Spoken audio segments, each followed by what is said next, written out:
Namaste Saraswate Deve Gauravani Pracharine Nirvishesha Shunyavadi Paschatya Deshatarine.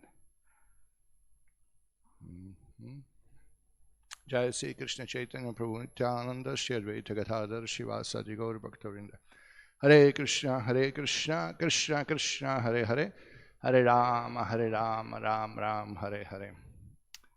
Okay, so we are discussing Kaṭha Upaniṣad, and we came to Shloka 15.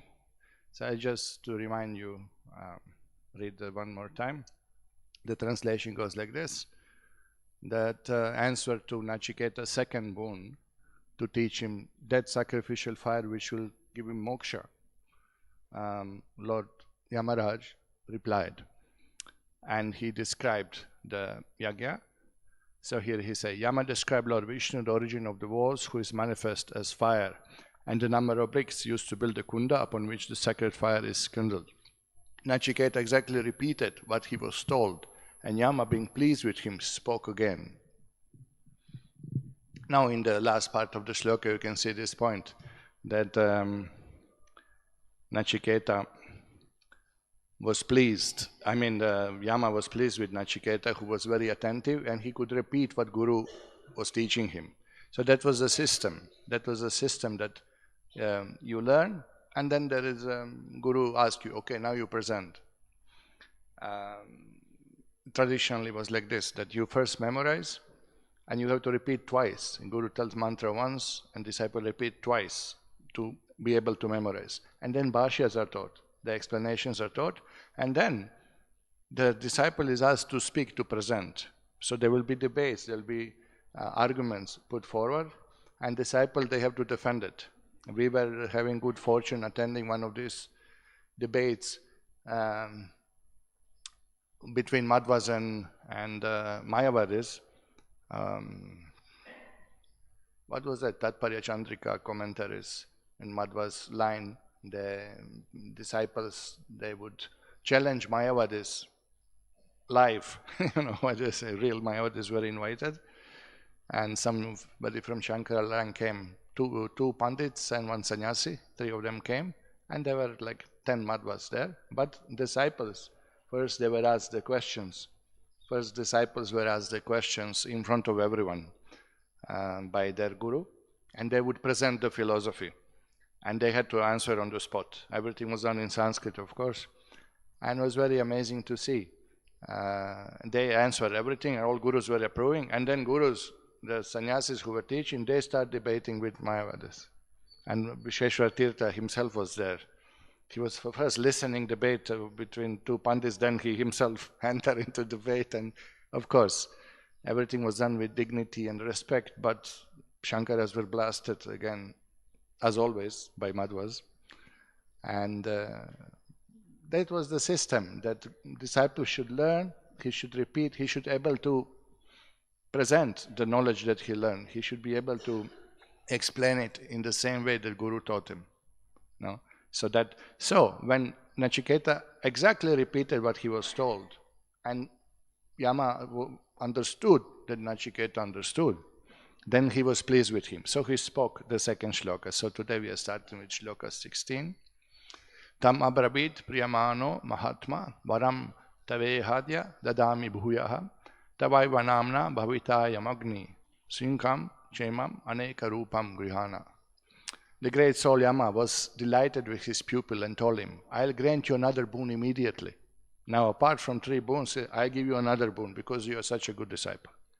This fire will henceforth bear your name, Nachiketa Agni. And furthermore, accept these necklaces of various sound and color, some golden necklace, some jewel necklace, different acharyas explaining differently, because the world is really Shrinkam, Chemam, Aneka Rupa Grahana. Necklaces of various sounds and colors. So when it was shaken, most probably with some touch of the jewels or the gold was creating sound and was glittering. So glittering could be gold only, could be different jewels of different colors glittering, but some valuable, expensive. He was so happy. Take this necklace also. He was so pleased with the disciples. So that was here. And this is the system that Guru was testing him. Okay, can you repeat? Did you understand? And then Nachiketa understood and Yama was pleased. So this is the system. I remember my own education, so-called education in material world. Teacher teaches, and it's not that he goes individually. Did you understood? Did you understood? You can see some of us are obviously look puzzled. What is he talking about?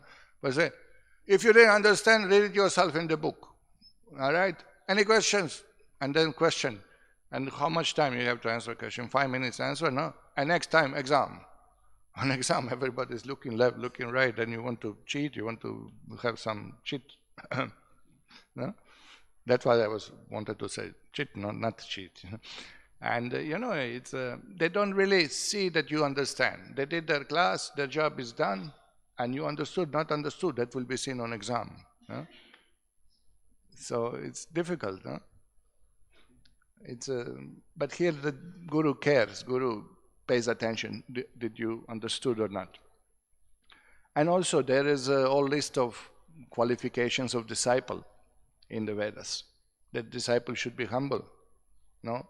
Pranipatina, pariprashana, sevaya. He should be able, he should be in that mood to manually serve Guru, just like a maid servant.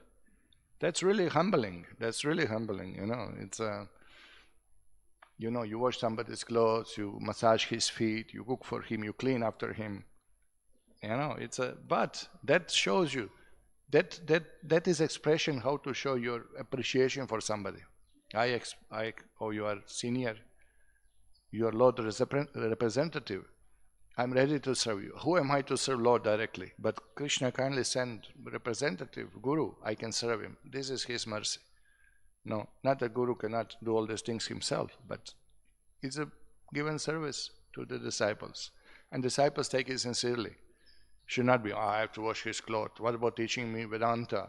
I want to hear Vedanta. I don't want to wash clothes. If I want to wash clothes, I'll stay outside material world. No, this sometimes happen, misfortunate disciples would comment like this. When you will teach me Vedanta? That is Vedanta. The end of knowledge is to surrender to Krishna, and surrender to Guru is first step of surrendering to Krishna. Guru is teaching from the very first moment you see him, he is teaching only Vedanta, nothing else he is teaching. What is Vedanta? How to wash clothes. That is Vedanta, because it's in the service of Guru, and service of Guru is service of Krishna. So that is the system, how it works. So next shloka, Yamaraj explains the benefits, result of performance of this Nachiketa Agni. Okay? So now he already calls it like that. He says this Yagya will be called Nachiketa Agni, and next shloka already Yama is using that word. This Nachiketa Agni, 3 Nachiketas Tribir Etya Sandim. If you do 3 times, 3 karma krit tarati janma mrityu, Brahma jagnam devam idyam viditva Ichyamenam shantim atyantameti. My Sanskrit is more than horrible, so please excuse me for that. But the meanings are very beautiful. Now immediately Yama says, he who performs the Nachiketa fire sacrifice thrice, okay, 3 Nachiketas, acts in conformity with the 3 Vedas, has performed the 3 duties, Yagya, Dana and Tapas, he transcends birth and death. Look at the blessing of this yagya. Not material yagya. Oh, come for griha pravesha, come for this one, come for that one. No? Get some material benefit. Ati Rudram, material benefit. What is that? Durga Puja, famous, no? Griham Dehi, Danam Dehi, give me this, give me that. There's a list of 240, 50 items. Give me this, give me that, give me. In Sanskrit, nicely you ask Durga because she speaks Sanskrit. So. Nothing to do with material blessing. Look, transcends birth and death. Having understood and realized him who is revealed by the Vedas and is worthy of adoration, one attains everlasting peace. So it's not just mechanically you do yagya, but you have to understand God, who is revealed by the Vedas and is worthy of adoration. Then only you, so yagya is done for God. So you must be conscious. We are doing this to attain Krishna, to attain love of Krishna, to surrender to Krishna. That is moksha. No? So,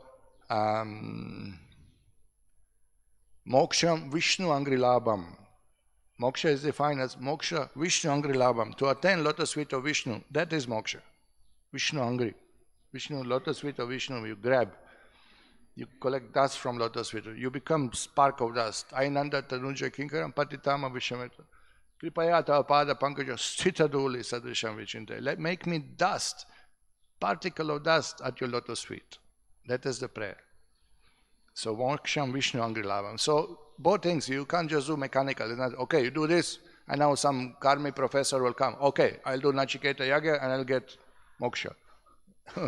Yes, but gradually, in the process of understanding the Yagya, you have to understand who is the Yagya Purusha, Yagyovai Vishnuhu. You have to understand Vishnu. And when you understand God, if you understand God, whatever limit we have, you know, then what happens, that knowledge about God will invoke devotion to God. You know?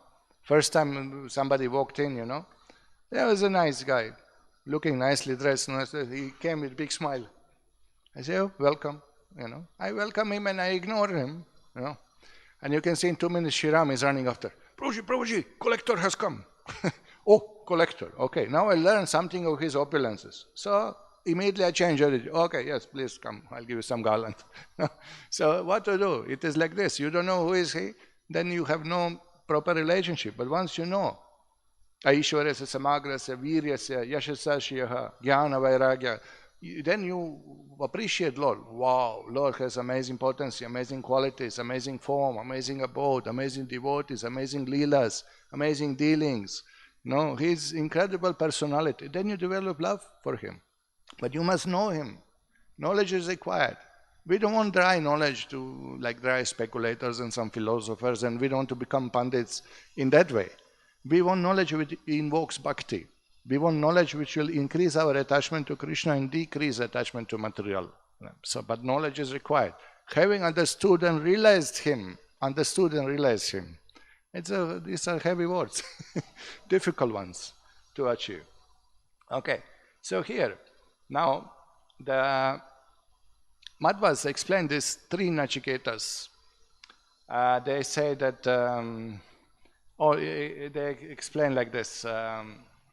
You see, this shloka, Sanskrit is of that nature, that 3 Nachiketas, 3 Vir Sandhis, 3 Karma Krit, all this can be explained in different way. What are the 3 karmas? Could mean this, could mean that. So Acharyas, indeed, they translate it differently. So I will read few translations of the shlokas, all Vaishnava translation, all correct, all meaningful. So, Brahmajagyam, that Madhvas explained that this expression refers that Lord is revealed through Vedas, Brahma. Tene Brahma Hridayadi Kavaya. Krishna given Vedic knowledge to Brahma. Now in this shloka, Tene Brahma Hridayadi Kavaya, Brahma word means Vedas, not Brahma. Brahma means Adi Kavaya. No? Tene Brahma Hridayadi Kavaya. He revealed Vedic knowledge in the heart of Brahma. So Brahma means Vedas. So Brahmaja Gyam means one who is revealed through Vedas.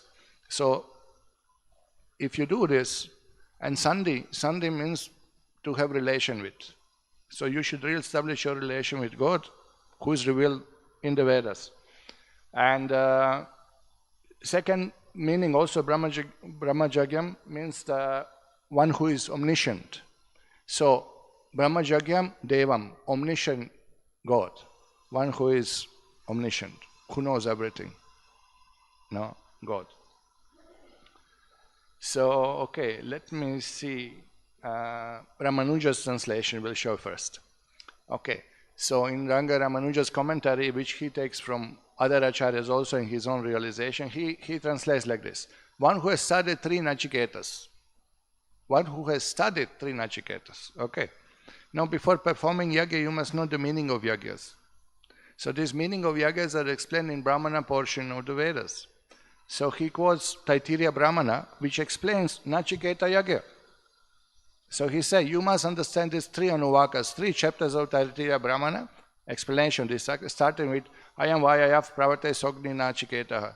So he quotes there and he said that then after that, what the shloka says, 3 Nachiketas means 3 chapters of Taittiriya Brahmana you should understand, and that also tells you how to do it. And what is the meaning of it? To whom it's directed? Who is to be pleased with your yagya? No? And then 3 karma krit. 3 karma krit he explains like this. Should perform 3 karmas. Yagya, dana and tapas. Or could mean also should perform paka yagya, havid yagya and soma yagya. Okay. So you see 3 karma could be both because the karmas of brahmanas are to do yagyas. And generally, yagya, dana and tapa, Krishna says in Gita, these should never be abandoned. That must be always performed. By whom? By brahmanas. No? Yagya, dana and tapas. So he gives alternative. 3 karma krit could mean all of these things. One should attain relationship with the Lord, Sandim, by performing 3 bir Nachiketa sacrifices. So 3 times you have to do this Nachiketa. Means 3 times you study, you do dana, yagya, tapa, you do this paka yagya, havi yagya and soma yagya, and you will see what is paka yagya, havi yagya, soma yagya. These are many yagyas are there. Each one has at least seven types of yagyas in each of these. So having attained the Lord, one will surpass birth and death. Then all of this, studying the Vedas, understanding the meaning, practicing, doing tapa, doing yagya, doing dana, doing the homams, arranging everything, meditating on the Lord, following the Vedas, that all purifies us. And then Lord reveals Himself, and then we can understand the Lord. No? We say also, chant Hare Krishna, be happy. Chanting Hare Krishna will achieve perfection. And Prabhupada say, he laughed of speaking to his disciples. I have cheated you. On beginning I just told, you just chant Hare Krishna, everything will be okay. No, but then I told, follow this, follow that, know this, know that. So then, apart from chanting, we have to follow some yam niyam. We have to follow 4 regulative principles. We have to fast on Ekadashi. We have to rise early in the morning. No? We have to consciously endeavor to be Krishna conscious. No? So we have to study Prabhupada's books. We have to hear the Bhagavatam class. We have to follow our sadhana. Everything is packed into that simple statement. Chant Hare Krishna and be happy. I love that sticker. Chant Hare Krishna and be happy. Yeah, but you know, if you know what's behind it, it's commitment of life. Surrender is demanded. So Prabhupada laughed. I just told you chant Hare Krishna. Then I told you, don't do this, don't do that, don't do this. If I told you everything at the beginning, you will run away, Prabhupada said. Something in that context. You know? So same thing, you see, this is the yagya. Okay, so just for your information, paka yagyas, paka. Paka in Sanskrit means really cooking, but also paka means using fire for.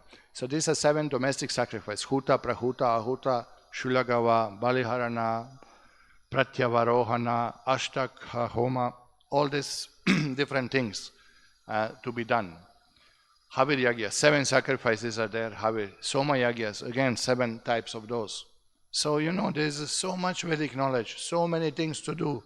And all these things are explained in the Vedas. How to do yagya. What is a yagya? Yagya means the concept, the performance, the act of pleasing the Lord. And it's so beautiful. Whatever you are doing yagya, you have to chant. Idam Vishnave, idam namama, this is for Lord Vishnu, this is not for me. Idam Narayana, idam namama, this is for Lord Narayana offering, not for me. Idam Achyuta, idam namama, this is for Lord Achyuta, not for me. It's just, the grihastas, they have to do these homams. And why? To give up that mentality, I'm enjoyer.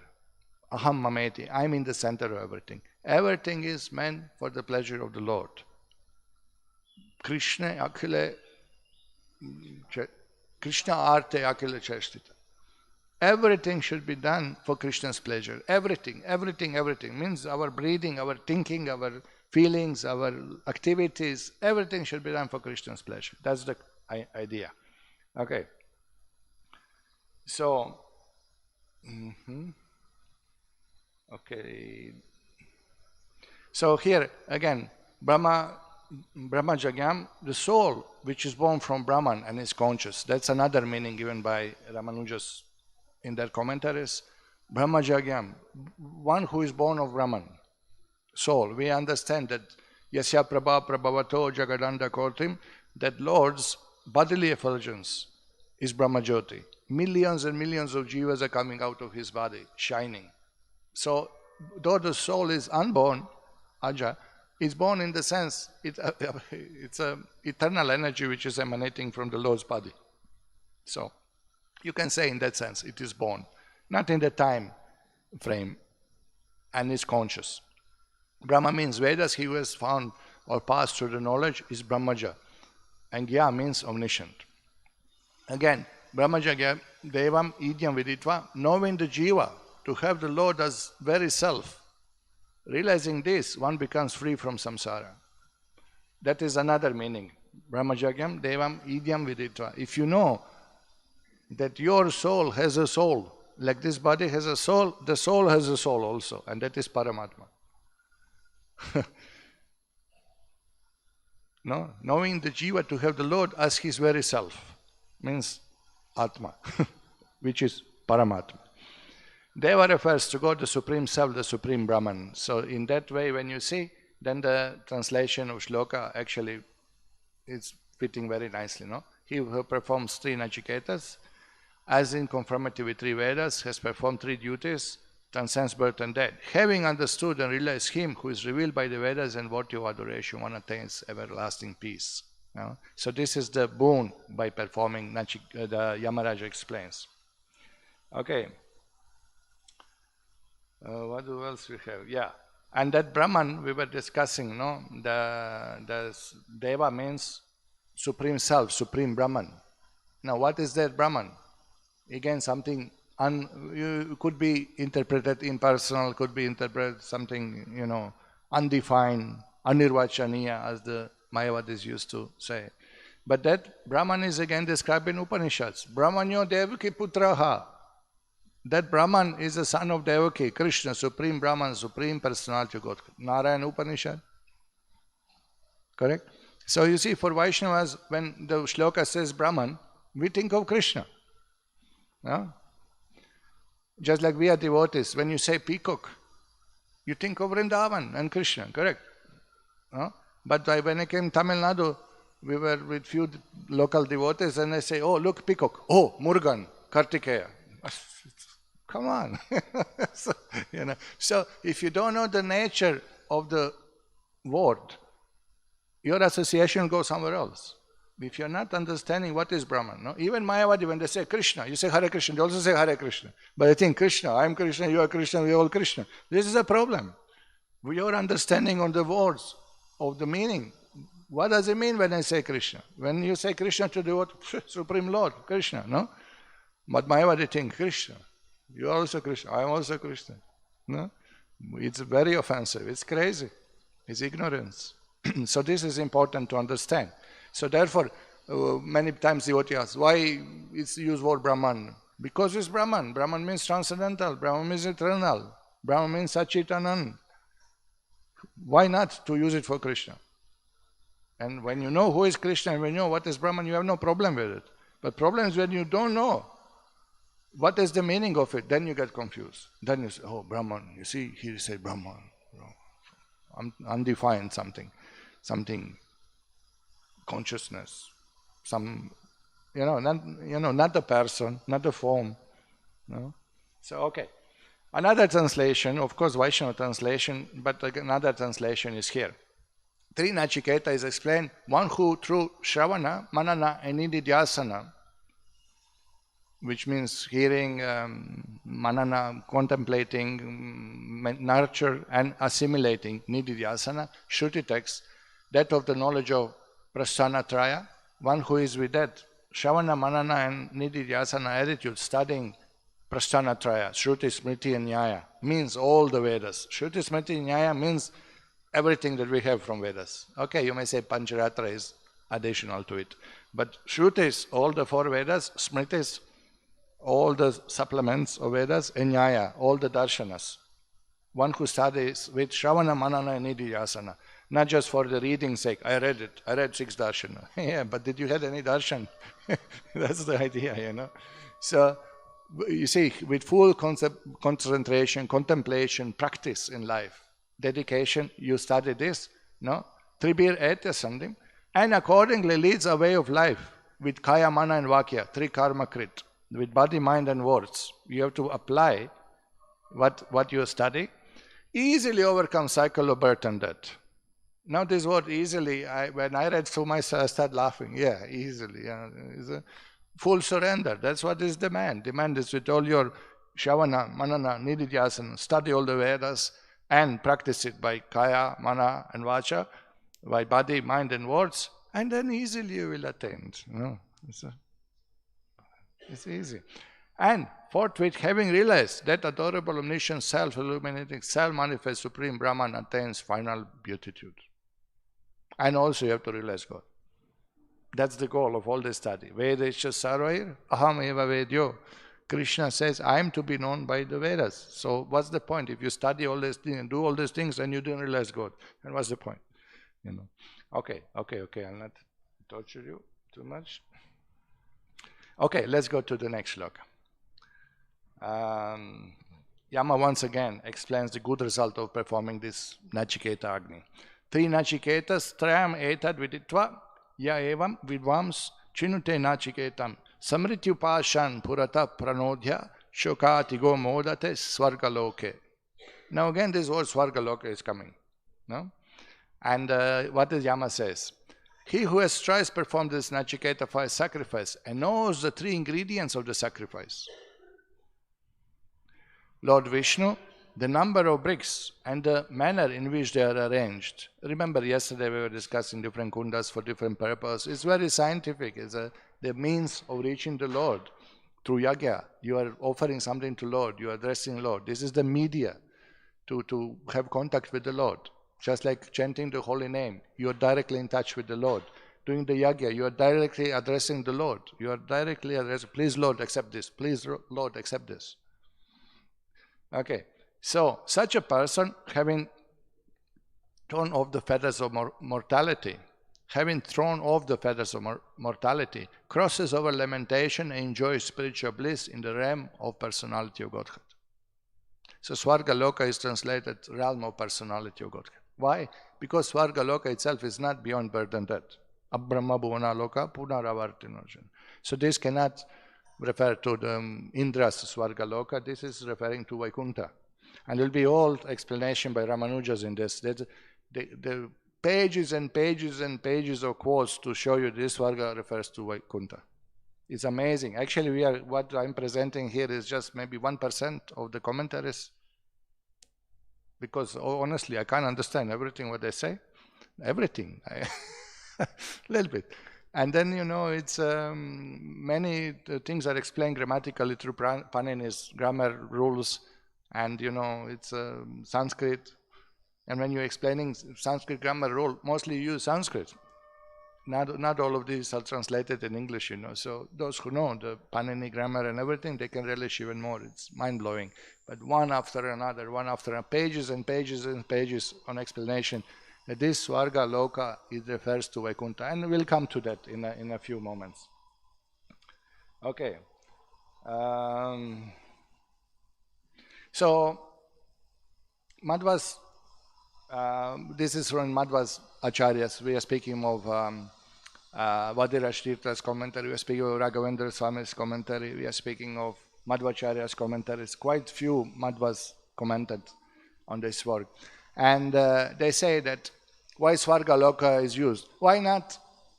It Shastra says when devotee leaves the body, very pious Brahmana, he goes to Swarga Loka for 1 manvantara. And from there he goes to Vaikuntha.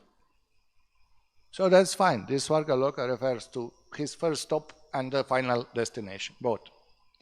Then,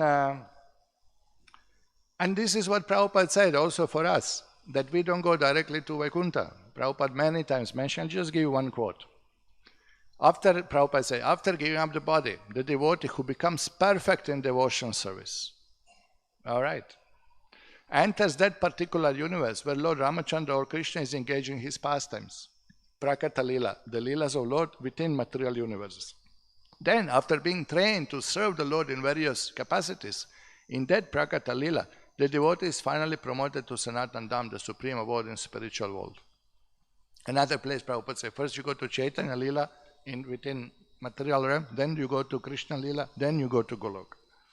There's so many quotes, some 5-6 times Srila Prabhupada mentions these things. That is not just directly, no?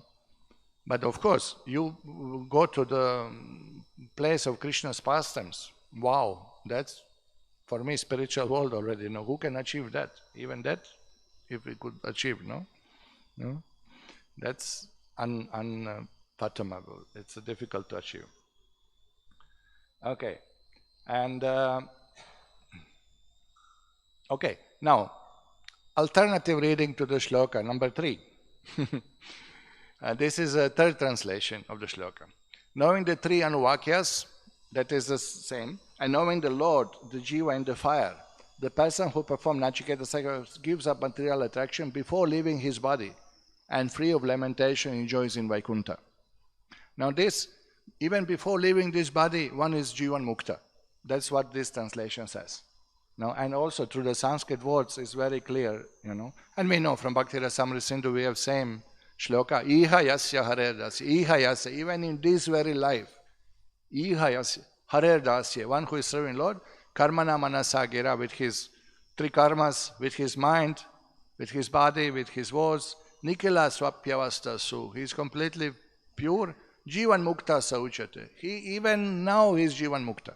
So you could see Srila Prabhupada, he was walking in material world, but you could see he was not of material world. He was a completely transcendental Krishna conscious personality, nothing to do with 3 modes of material nature. Many devotees tell you who were around Prabhupada, they told in the interviews, they remember, once you enter Prabhupada's room, the atmosphere completely changes. You're not anymore in material realm. He just emanates around him. That consciousness, his awareness of Krishna influences everyone, whoever is around. It's a mind-blowing experience, So whatever his condition may be, one who is engaged fully with his body, mind and speech in service of Lord is liberated even within this body. So this is another translation. Now in Ramanuja's commentary, Ranga Ramanuja's commentary, we find another shloka here, which we don't find in regular other acharyas' commentary. So maybe some shlokas were lost in the course of time. Like we have in Bhagavatam, 15,000 some shlokas. We don't have 18,000 shlokas of Bhagavatam today. If you count every chapter how many shlokas in our book is printed, you will cross 15,000 something. You won't get 18,000 shlokas. Many are lost. And sometimes in commentaries of acharyas, they use shloka which is not available.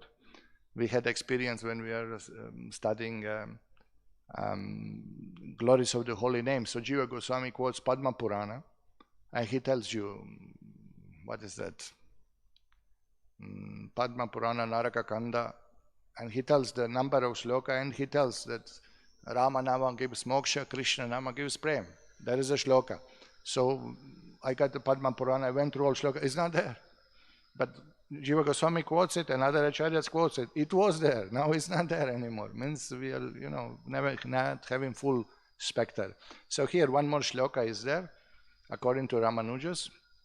Yo vapyetam brahma jagatma bhutam chittim viditva chinute nachiketam saeva bhutva brahma jagyatma bhuta karoti tadyena punar na jayate. He who, knowing the piling of wood to be the jiva with the Lord as his antaryami, piles the wood. In this way realizes himself with the Lord within and performs action of worship by which he does not take birth again. So again, shloka is very similar, but the emphasis is here, you should know that God is in your Atma also. That emphasis is given here. No?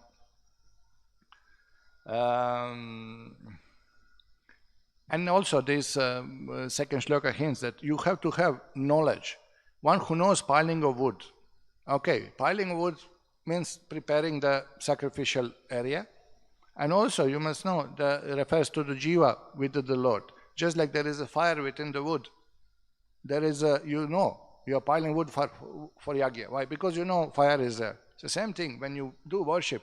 You know in your heart God is also there, and He will be invoked like a fire by practice of devotional service.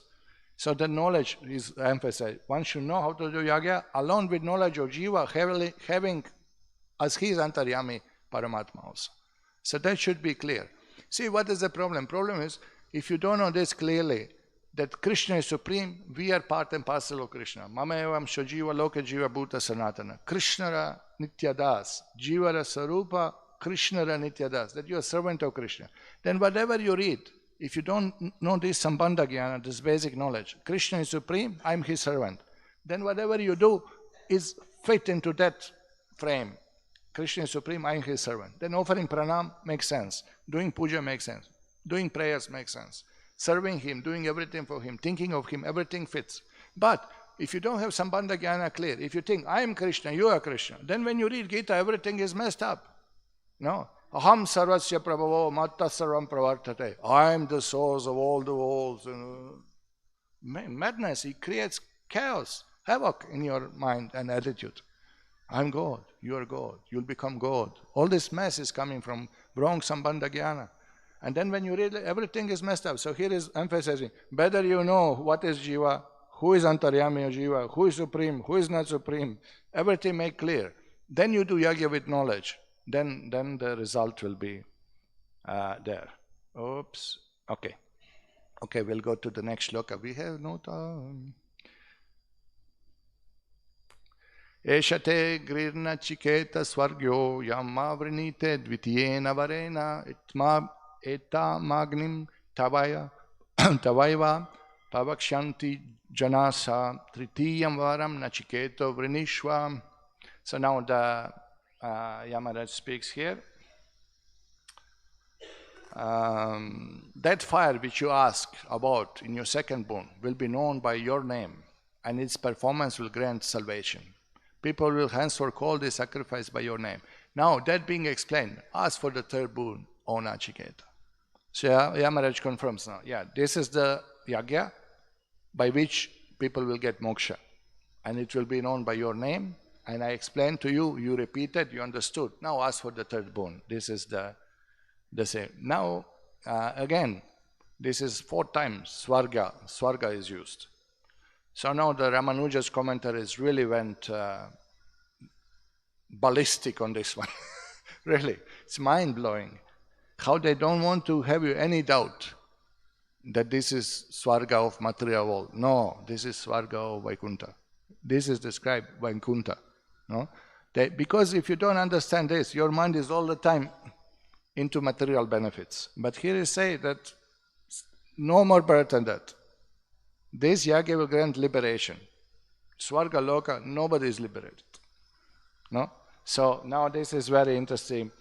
I just read a little bit from the commentary. Now, the Ranga Ramanuja comments all the shlokas quoted before in describing this Nachiketa Yagya. He said that words are used like Amrita. Words are used like moksha, freedom from birth and death. This cannot refer to mortal Swarga Loka. No. Again, they are showing you how even Indra dies, even Brahma dies, all the devatas, they have to die. It's again, they are emphasizing this. And then he says also that Nachiketa was already free from material desires. No, that's why Yama given him 3 boons on the beginning. And remember, Yamaraj says, I know you are not desiring any boon, but for my blessing, please accept these boons. So from beginning, Yamaraj knows that from beginning it is said that Nachiketa did not have material desire.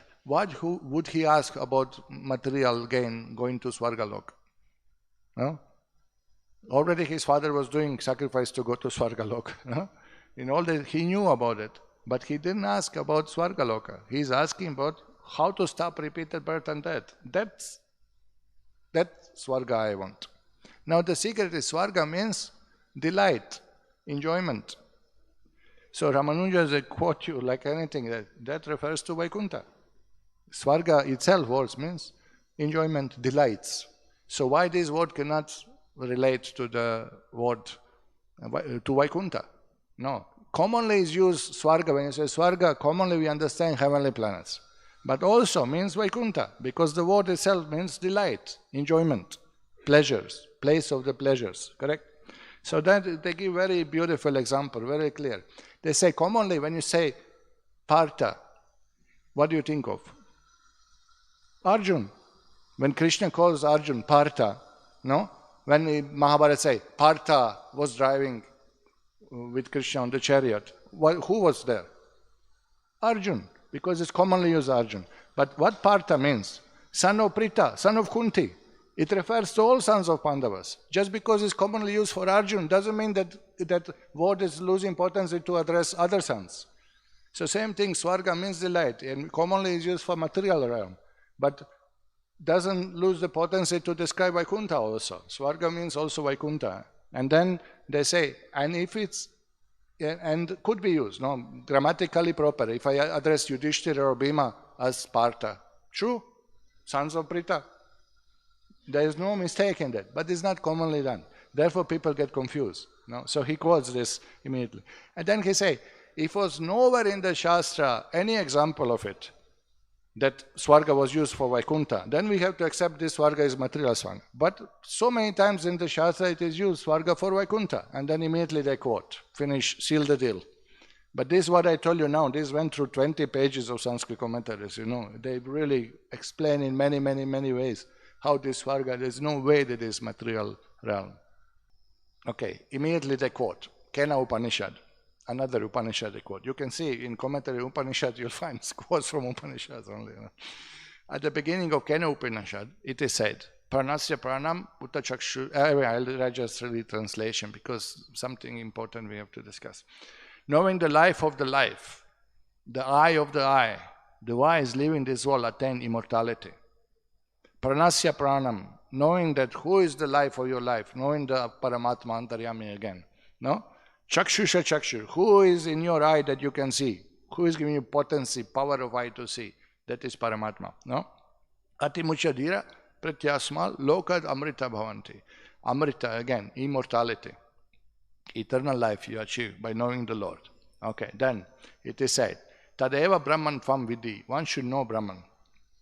Okay, Amrita Vidanti. Those who know him attain that which is immortal.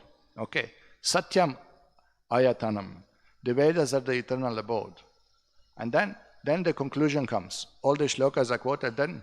Yovam etam evam Upanishadam Veda Patya Papmanam Anante Swarga Loka Pratishtati. Now here Swarga Loka is used. Anante Swarga Loka Pratishtati. One who knows this Upanishad, destroying all sins, attains the eternal spiritual abode. It says Swarga Loka, but it's directly described. Anante, and all the previous attributes, Satyam, Amritam, everything refers to the Vaikuntha. And this is accepted by all acharyas. Everybody accepts this, that yes, this is referred to Swarga Loka here, directly is used to describe Vaikuntha. Because none of these processes, what they describe in this shloka, refers to any material benefit or any material destination. Every single one speaks of immortality, eternity, moksha, stopping repeated birth and death. No? So this is, and of course we know Brahma Bhuvana Loka, you know. So, okay, so we are okay with that shloka. Let's go to shloka 20. Yeyam prete vichikitsa manushye Stitye kenayam astiti chaike etad vidyam anusishya stvayaham varanam esha varastitiyaha. Now this is the third boon asked by Nachiketa, and this is the key shloka of all Kaṭha Upanishad. This is what Yamaraj is going to answer. For now this we are on shloka 20. Another 100 shlokas he is going to answer this question. First boon was in one line, second boon was in 3-4 shlokas answered. But the third question asked by Nachiketa, this is the key of the Kaṭha Upanishad. This is the essential question. Now again, mystery is that the Sanskrit is such a language that refers to double, triple meanings. And this is the big debate still going on from time of Shankaracharya, Madhvacharya, Ramanujacharya. They have given explanation based on Shastras. It hints to different Sanskrit is like, you see, we don't know Sanskrit, so directly from shloka you can't get it. You know, this is our misfortune. But we have commentaries and translations of acharyas. Yeyam prete vichikitsa manushya. Yeyam prete. Prete means one who dies Okay, why should I translate? Translation is here. Nachiketa said, there is a doubt. Vichikitsa means doubt. When man dies and is qualified for liberation, does he exist or ceases to exist? Means he's asking what happened when moksha happens. Is consciousness still there? Is individuality of jiva still there? We know what happens when you die. If you are not eligible for moksha, you take birth again. That's very clear. Correct?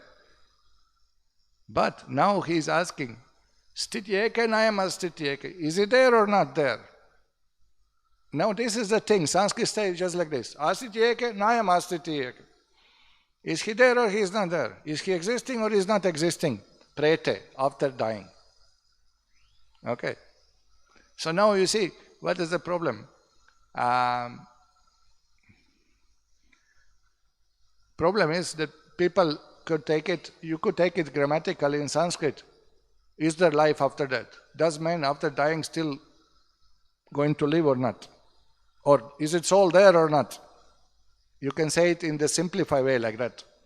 Yeyam prete. Prete means dying man. When somebody dies, vichikitsa, I have a doubt. Manushya. Astiti-eka nayam astiti-eka. Does he ceases to exist or still he is existing? No? So many commentators take it in this way, that is there life after death? No?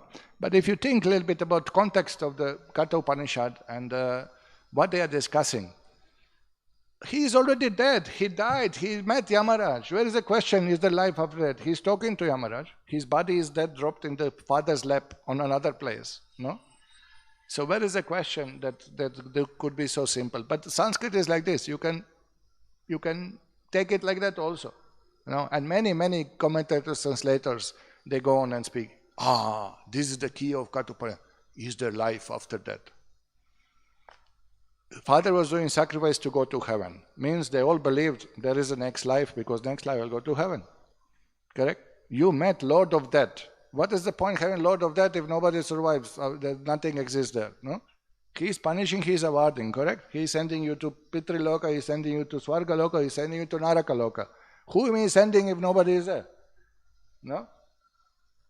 And you can see these Western scholars, they always say, this is the life after that.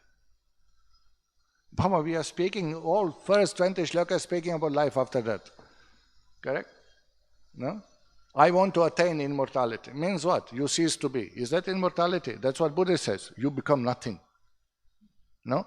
Now you are going to repeat that birth and death. Buddha said because you have material desires. Once you cease material desires, no more form, no more activity, no more consciousness, nothing. Shunya, shunyavad. You become zero. This is a spiritual suicide. No activity. Then where is the coming idea in Shastra saying that Sachit Anandam, bliss? Where is the bliss if you don't exist? Who is experiencing bliss? You're not there. Individuality is not there. The person is not there. Consciousness is not there. Attributes are not there. Qualities are not there. Form is not there. Who is experiencing bliss? What is experiencing bliss? No? Do you you don't exist. That's what they say. When they ask Buddhist master, they ask Buddha himself, what is that? That is transmigrating from body to body, because Buddha didn't even speak about soul. No? Does this, we know something, they call it a stream of thoughts. We say the Atma is going to repeat the birth and death. Buddhists believe in birth and death. They believe in reincarnation. Who is reincarnating? They don't accept soul existence. They don't accept God existence. So what is transmigrating? Stream of thoughts. So when Buddha was asked himself, that stream of thoughts, whatever you call it, what that is going repeated birth and death, after you are qualified and eligible for moksha, is it still there or not? Same question. Astiti-eka nayam astiti-eka. Is he there or not? Buddha smiled. 3-4 times they asked him, every time he smiled off, did not answer. And same question was asked by this famous Buddhist from Taiwan. We were seeing on the Twitter discussion. Gurudev, what is that? This is transmigrating from the body to another. What is that? He said, you see, I learned many things from my Guru, but I didn't learn all the things. So we know reincarnation is going on, but what exactly is transmigrating, that I cannot tell. Hare Krishna. But we can tell. Atma, Jiva, spirit soul is transmigrating from body to body. And now the question is, once you get moksha, Nachiketa says, then what happens then? That is the question. That makes sense. Otherwise, why would he ask at the end now, about birth and death? No? He died. He saw Yamaraj. And is the life after that? They are discussing about Swarga, they are discussing about immortality, they are discussing his father will get bad destination, giving poor cows, and all these things. But okay, Yamaraj, okay. Leave all this Swarga, Apavarga, all these topics aside. Huh? You really believe in that, Yamaraj? You really believe that there is soul? Huh? You tell me now, frankly, nobody is there. Tell me honestly. Huh? Is there actually soul after? All discussion is based on that. And now then Nachiketa is asking question, is there life after that? Doesn't make any sense from any aspect, no? So this is this is the problem. Prete word is used. Okay. Prete means departed man. Dying, one who died. Okay, but look at this in Madhva's commentaries also we find. Prete means liberated soul also. Refers to both. So easily both meanings you can take. But meaning must be taken in the context. And also, if question is asked, all Upaniṣad gives the answer after. See the answer, then you will understand what he is asking. No? If you see the nature of answer, you will understand what is actually the question. This is what Madhva says. See the answers, see what he is telling him. When he describing Lord, he says, Eta Vaitat. One particular, proverb is used in Kaṭha Upaniṣad. Eta Vaitat. That is only this what you are asking. That is only that what you are asking. So Yama will describe the Lord. Eta Vaitat. This is what you ask. What is the nature of the liberated soul? Soul is there, God is there, their relation is eternal. Etadvaitat he describes. Our famous shloka, Nityo Nityanam Chaitanya Etadvaitat. This is what it is after moksha. No? So look now how the acharyas explain this, because there's big commentaries here. This is the most important. And if you misunderstand this question, you won't get at what he's answering. Your answers are not fitting to your question. No. Because the question is, what is the nature of the soul after moksha? Yamaraj explained what is soul. Na jayate mriyate va vipaschit. That shloka is also coming soon. So they say, you see, he is speaking about, we are not this body, we are spirit soul. Yes, but the balance of the shlokas, look what he explains. Nature of soul, but explains nature of God and their relation also. 3 things he explains. So that means the question must be addressing these 3 things. He's asking what happens to soul after moksha. So he explained nature of soul, he explained nature of God and their relation. Whether God is still in dominion of the soul, whether God is still superior to others, whether God is supreme and I am Jiva, eternal, but still his servant. That is the question. Because this is the answer what Yamaraj gives. Then you understand what is addressing. But Sanskrit is like this. Astiti eken, I am astiti eken. Whether he is there or is not there. So like that. Okay, let's see through that.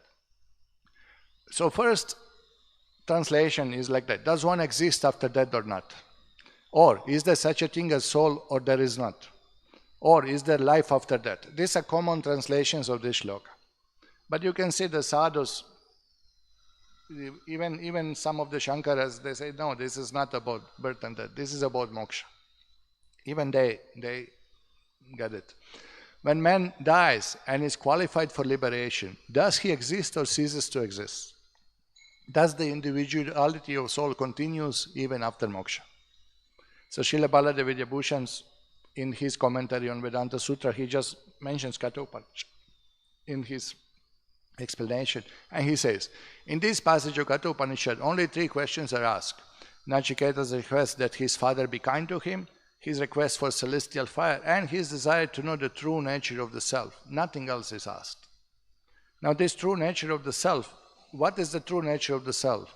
Jivara Svarapa Hoy Krishna Nitya Das, that Jiva he has eternal relation with God. This is the true nature of the soul. Who am I? I'm spirit soul. No, I'm spirit soul, eternal servant of God. That's the definition.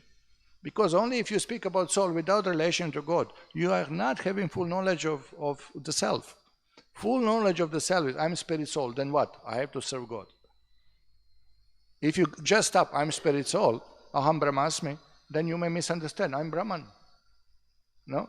But doesn't make sense. They say, yes, I'm Brahman. But you will see, we'll come to shloka when he say, Brahman taught Brahma the spiritual knowledge at the beginning of the universe. So you taught Brahma? You? Anybody? You, Brahman, huh? You gave a knowledge to Brahma. Can meet me after, please, you know.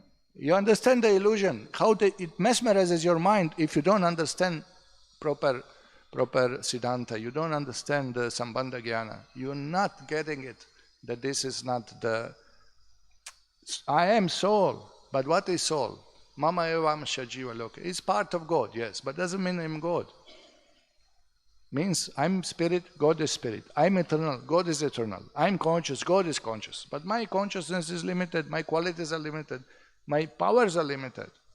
I did not create the all, I did not maintain it, I do not know everything. My conscious is not all pervading, but God is. God knows everybody. I know my body, I know my mind, I know my problems. You don't know my problems, unless I cry it out. No? But God is always conscious of all living entities. We are conscious of limited. We are limited in many ways. So Jiva is always different. Anu Atma, Paramatma, Vibhu Atma. It's described like that. Okay. So, now, why Nachiketa has this doubt? Vichikitsa. He quoted two doubts. Some say is there, some say is not there. But that is not there or is there, they have many divisions inside also. That's the problem. It's not just whether Jiva merges into Brahman and ceases to exist individually or remains eternal servant of God. It's not only like that. There are many schools within that. So here some schools are listed in the commentaries of Ramanujas. Some say that liberation means destruction of Jiva, who is mere consciousness. Like Buddhists, they say when you achieve the moksha, you don't exist anymore. Destruction of Jiva. At least Shankara say, you are merging into Brahman, become one, you live eternally. Buddhists say, you shunya, you do not exist anymore. You see, there are different schools, no? So, Nachiketa asking, am I there or am I not there after moksha? Buddhists say, you are not there. Nasti. That's why you get Nastikava. It's free interpretation. Okay. Other says, liberation is the extraction of ignorance of Jiva.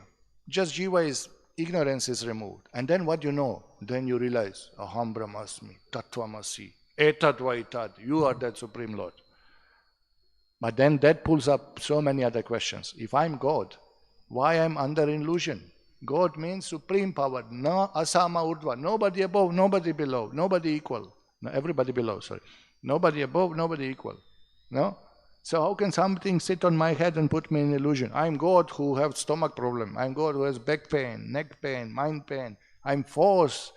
I'm slammed by the material nature, slapped, beaten up, adhyatmik, adibhadik, adidaivi klesha, And then in foolish thing, I'm God. Prabhupada said, you can become godly. You can become saintly. You can get purified, but you cannot become God. Because that pulls up all kinds of unanswered questions. How can ignorance bewilder you? No, this is just illusion. You think you are bewildered, but you are not bewildered actually. I'm bewildered. I'm suffering like donkey, Baba. How? What? I'm God. I'm not God. And where is you are God? You realized? Then where are your powers of God? Show me forehand form. Lift up Govardhan. Show Vishwarupam like Krishna showed. No? So this is so. If you say this, I'm God. You pulling up. You are putting yourself in very unfortunate situation. You can't explain anything. It's just meaningless. Speaking, I'm God. Yeah, I'm Prime Minister of India. Where is your office? I don't have office. Where is your government? I don't have. No? I'm Prime Minister of India only in my mind. Mental hospital put me, that's where people say. No, we have a still fellow in Bangalore in one cell in Nimhans claiming I'm Gandhi. All right, Mr. Gandhi. enjoy your stay in our hotel, Nimhans, mental hospital, no? So there's a problem, you have problem. All right, another part is here. Others say Kaivalya, destruction of all qualities of Jiva like knowledge and Ekatva, merging into effulgence of the Supreme Lord.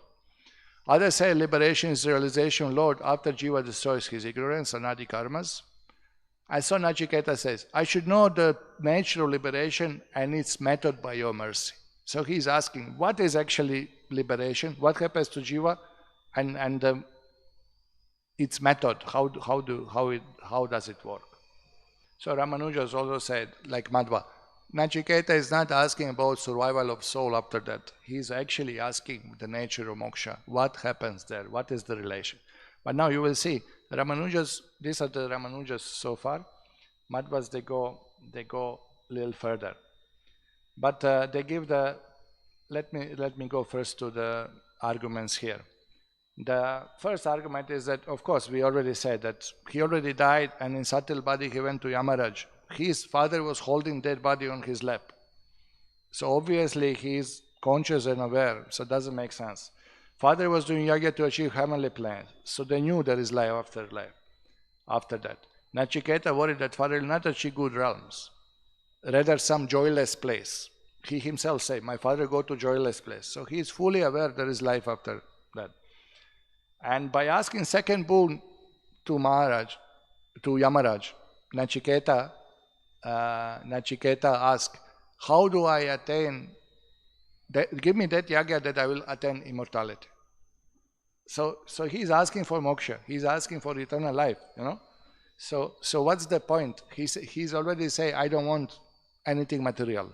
And after, when Yamaraj tests him, you will see, later in Kaṭha Upaniṣad, you will see that Nachiketa doesn't give fig for material benefits. Why would he ask about Svargaloka? Is not consistent with the flow of the Upanishad. Okay? First is thing, pacify my father, let him be happy, let me not worry about him. Done. Now you tell me how to come out of this material world, because father going up and down with these poor cows, where he will go, you know? I'm in front of you, you are Mahajana, you are Mahabhagavat, I want to learn about moksha. Give me means, that yagya you teach me that I can get moksha. And then natural third question is there life after that? No, the natural third question is, okay, now I got moksha. What do we do now? What is happening then? What is the position of jiva? Natural questioning, gradation, upliftment. No, now back on the zero. No, it's just stupid to ask like that. You know, they translate it like that, you know. Doesn't make sense, you know. That Ramaraj, all we were discussing so far is all bluff, no? No? Tell me now, huh? You believe in soul? Soul is there, huh? Just doesn't, it ruins everything, you know. So, okay. Asti jeke nayam asti jeke. Now here the Madhvas say that Lord is mentioned here, that Yamaraj did not address in his explanation of moksha, he did not address any state that jiva is without relation to God. In every time he spoke on that Svarga Loka, he was mentioning attributes of Lord. Like, what is that? Lokaptim, the controller of all the lokas, the origin of all lokas, the omniscient, the one who has all knowledge from, you know, from whom everything emanates. So every time Yamaraj spoke about moksha and about Svarga Loka, he always mentioned jiva in relation with Lord. So look at Madhva's translation now. See this. And they have amazing explanation on everything. Okay, now I'll tell you, where is it? Okay, here you go. Madhva's translation. Nachiketa said, some says, because the doubt is expressed, that he is, God is a regulator even after death and liberation of person, while others say he is not. Thus, there is a doubt in this aspect. I wish to have this knowledge instructed by you. This is my third boon. Now, Madhva said, this is not referring whether jiva is free or not, whether jiva is still under dominion of God or not. It's basically the same thing. Some say jiva is not under dominion of God, becomes God, merges into God. And some say after moksha, still you are servant of God. So Madhva said, this is referring to God. Is he still, or is it not regulating jiva? Because in material we know we are regulated. We are not choosing our birth, we are not choosing our death, we are not choosing anything. in material world. We are not choosing. The body will appear, the family will appear. We can't even make our hair grow or not to grow. No? We are not in control. We are regulated. So same thing he's asking. After moksha, am I still under the dominion of God? Is still regulating me or not? And this is what Yamaraj is answering after. Nityo nityanam chetanas chetananam eko bahuram yovidati kamam. Of all eternal living entities, of all conscious living entities, one is still controlling them all. Eko bahunam yovidati kamam, fulfills desires of all of them. That's what he is asking. You see how it makes sense, this translation, no? Okay, so this is the flow of Madhvas they explain. After asking about Swarga Yagya, Nachiketa Yagya, which will give moksha, what happens then? And that is not explained in many places in Shastra, so he is inquiring. He is very curious. He is very particular what he is asking, no?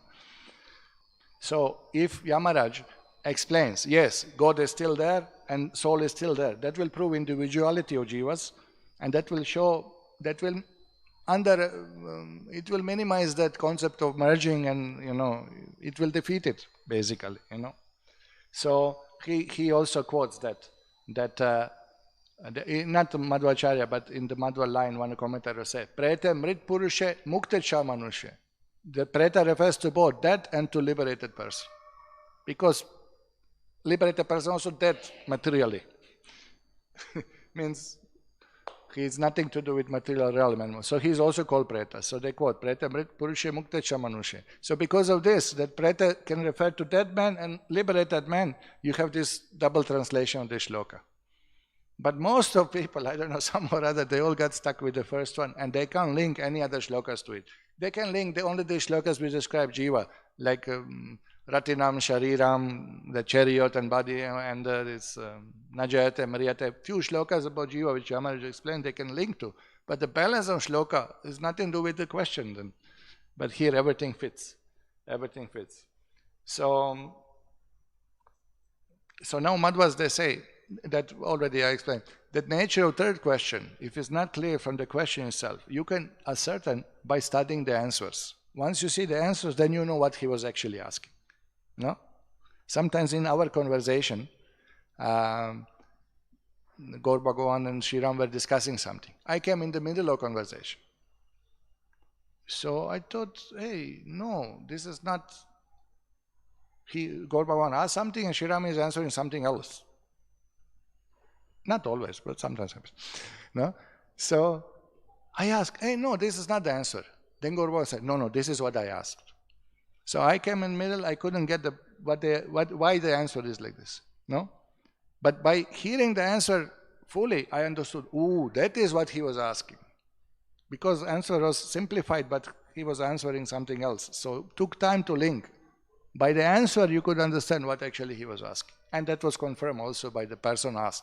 No, actually I asked what he's answering. So same thing, the questions are like this. Sometimes you misunderstand what he was asking, But by answer you understand, I see, okay, this is what was asked. So Madhva said that you should understand like this. And also, he's pointing this, that all Upanishad will use in last section, Etadvaitat. This is it. That's what we are discussing. Etadvaitat, that sentence is used. So he said, that you see, what is described there. This is the answer to the question. What is the position? Etadvaitat, this is position, this is position, this is position, this is position. And you can see how much God's description is there, how much Jiva's description is there, how much relationship of the dominion of the Lord over Jiva even after moksha is explained. And this Upanishad explains this, defeats Mayavad, and mostly Mayavadi comments on it, This was really irritating, and this is also something doing blinking. Okay, it's 9 o'clock. Okay, then we will stop here. I will not prolong, it's 9 o'clock. Though we have only a few shlokas to read, nothing much to discuss. But anyway, we'll stop 9 o'clock so people not in inconvenience. Okay, thank you very much for listening very carefully. Srila Prabhupada ki jai. Hare Krishna.